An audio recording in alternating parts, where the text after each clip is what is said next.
لاکھوں افراد الحمدللہ مجھ سے وابستہ ہیں. میں سب کے لیے درخواست ہے، میری نصیحت بھی ہے، میری وصیت بھی ہے کہ علماء کا دامن مت چھوڑنا. علماء اہل سنت، علماء دین، جس کی میں وضاحت کرتا رہتا ہوں، جن کا عقیدہ قرآن و حدیث کے مطابق ہے، علماء اہل سنت جن کو ہم بولتے ہیں، تو ان کا دامن نہیں چھوڑنا ہے.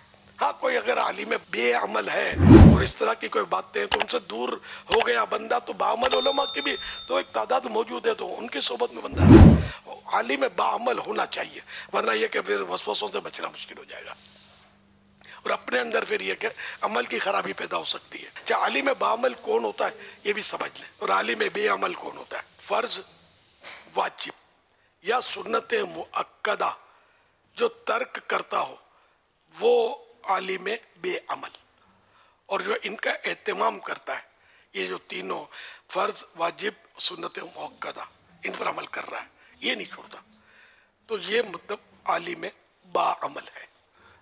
اب وہ پھر اخلاقیات میں گالی بکنا یا جھوٹ بولنا، جھوٹ سے بچنا، گالی سے بچنا، یہ تو فرض ہے، تو یوں بھی تاریخ فرض تو ہوگا نہیں ہے. اچھا، تو اس طرح کے اگر گناہوں بھری عادتیں ہیں تو پھر بھی وہ عالم بے عمل کہلائے گا.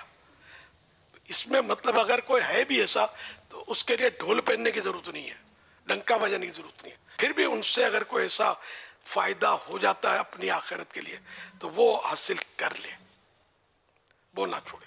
عالم اگر جھاڑ دے، غصہ دکھائے، غصہ کر لے، تب بھی ہو جب بعمل، تو ان سے بگاڑے نہیں، اور ان سے استفادہ علم، اعلیٰ حضرت نے فرمایا کہ استفادہ علم نہ چھوڑے. بے عمل عالم کی مثال یہاں اعلیٰ حضرت نے یہ دی جسے شمع، خود شمع جل جاتی ہے لیکن ہمیں تو روشنی دیتی ہے نا، تو یوں اس عالم سے اپنی آخرت کے لیے نفع لے لے کہ سنی پکا ہو، عاشق رسول ہو، آگے پیچھے نہ ہو، کسی صحابی پر یا کسی اہل بیت پر تنقید نہ کرتا ہو، ٹھیک ہے نا.